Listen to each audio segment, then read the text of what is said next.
If you have been getting 0 views or suddenly started getting low views for your YouTube shorts, go through this video and you will definitely find a solution for your low numbers. 1. Stop copying other people's shorts. The YouTube Shorts algorithm is nowadays so effective in identifying channels that are copying other people's content and giving them 0 exposure. So delete the copied content and make your own content. 2. Stop uploading reused or repetitive content.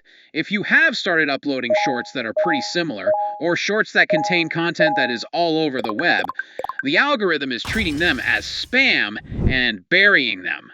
So create your own content and make every short unique. 3. Give it a little time.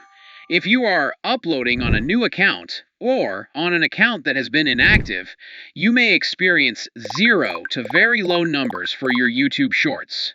So, give your account some time, complete the account details, and verify everything that needs verification. 4. Upload your shorts the right way.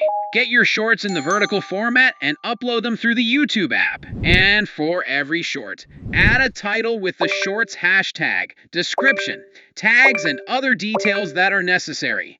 And with that, you should be able to fix the low numbers on your YouTube Shorts. Do not forget to like and subscribe for more tips on creating content on YouTube.